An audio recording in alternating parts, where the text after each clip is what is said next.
Uh, Thank you for being here. Friday morning, uh, early morning in Delhi is tough one to make. So, I'm sorry if I was a little late. I was in my diary. It was 10:30, and I stay very close. So the moment Deepak called me, I rushed and just came here. Um, we are, as we get into celebrating 1 year of the government, which is actually on Tuesday, the 26th of May. Uh, One of the key programs of our government has been Digital India, and you gave a very nice introduction on what is the Digital India access, infrastructure, content, and all the pillars of it. But fundamentally, I think we have to understand what is Digital India all about. And one lining, if you put a simple line, it's first of all changing the DNA of how the government thinks and how we undertake all our activities, whether that is internal or external. And this is the key. A lot of activities are internal facing to the government, which is internal modernization. And that's only if you have internal automation, then you can have external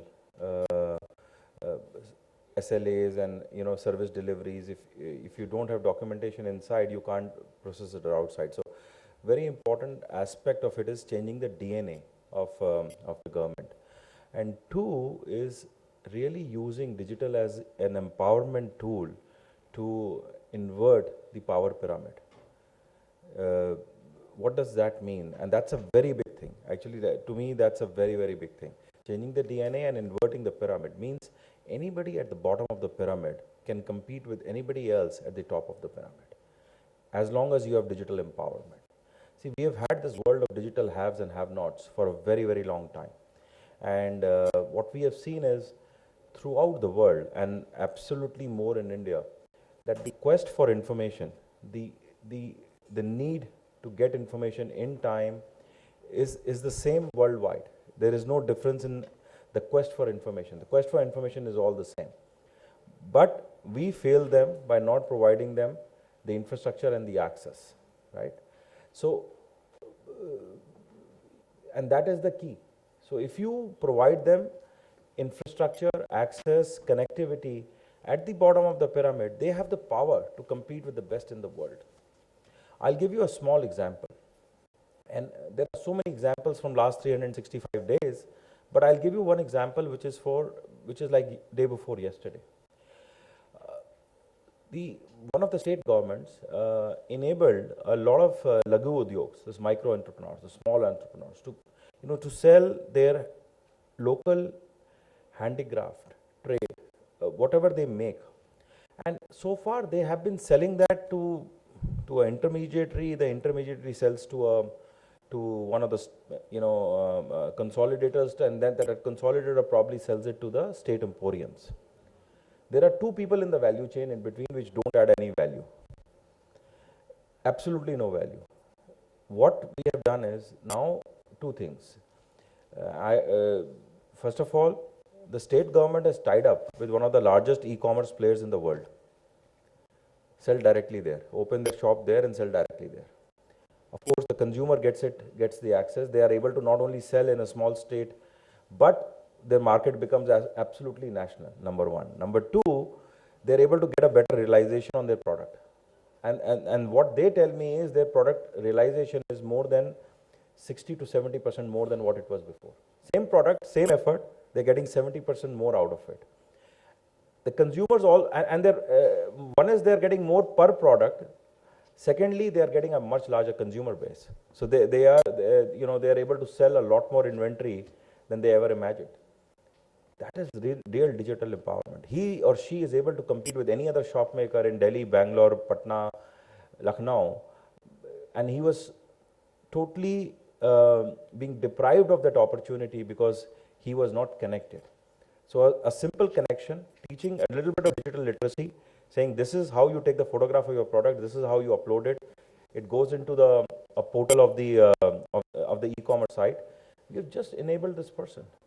If their products are good, which we believe they are very, very good, they will be able to compete with the best in class anywhere in the world. A classic example of digital empowerment. And this he actually happens to be a she, means women. I was trying to make it gender neutral, right?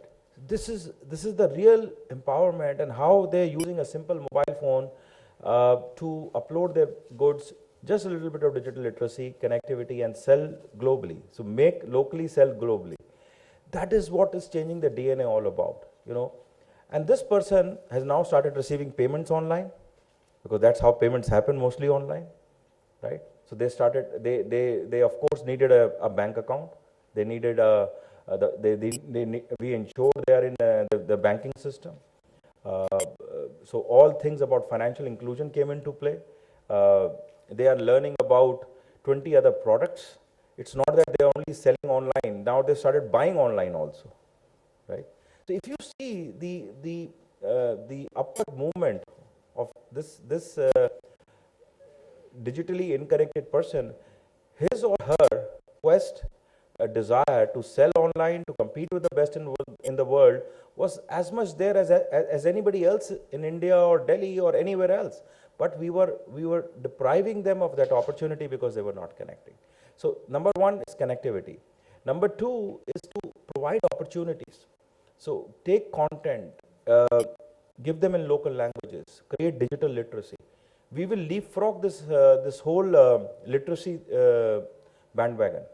What does that mean? Now, I've seen a lot of people outside India, in the rural India, who are digitally literate. That's also a new concept, digital literacy, that we want to introduce with, and we have introduced already with the certification.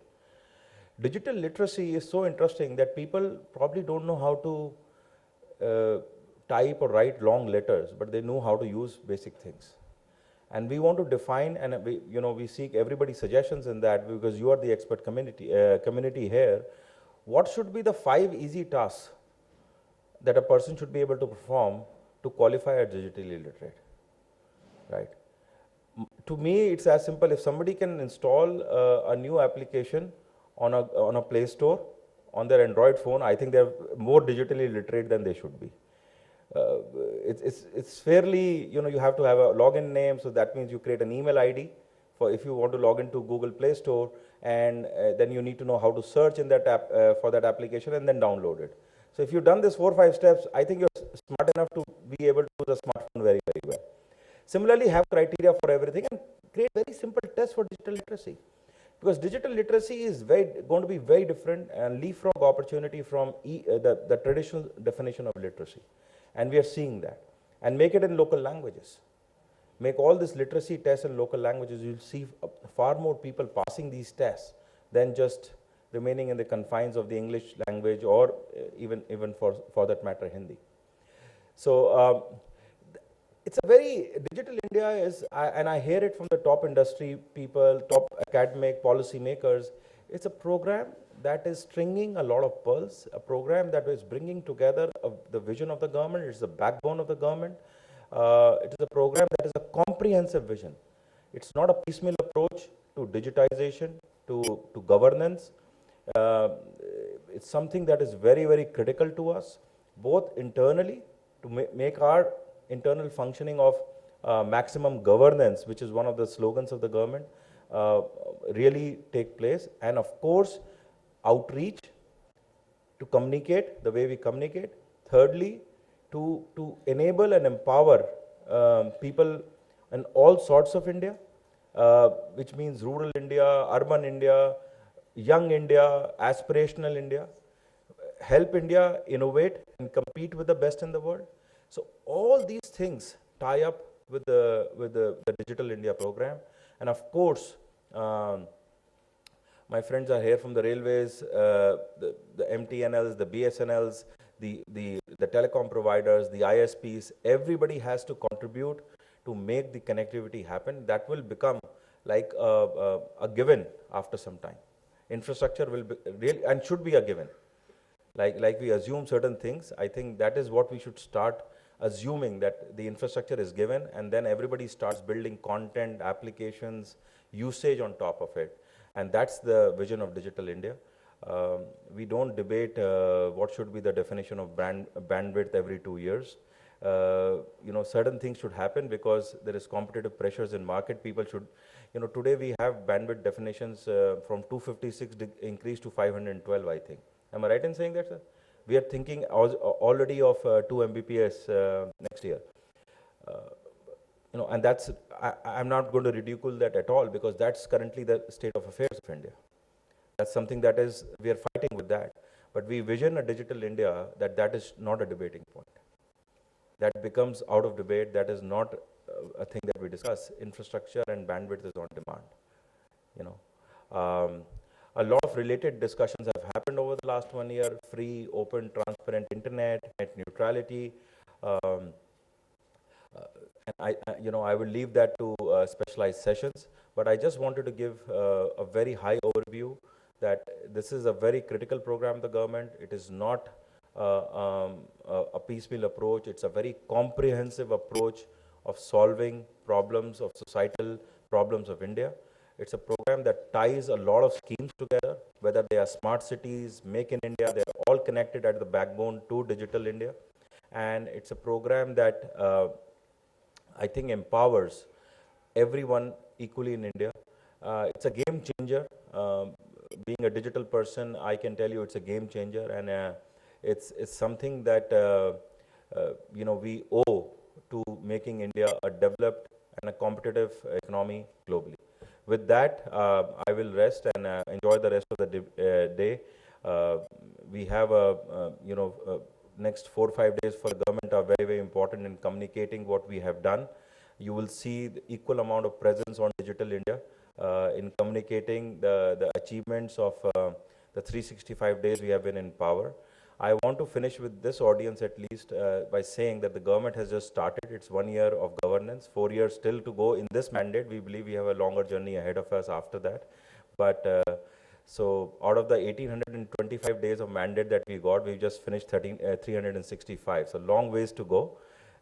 It's a good beginning, and we want to consolidate on that beginning. Thank you very much.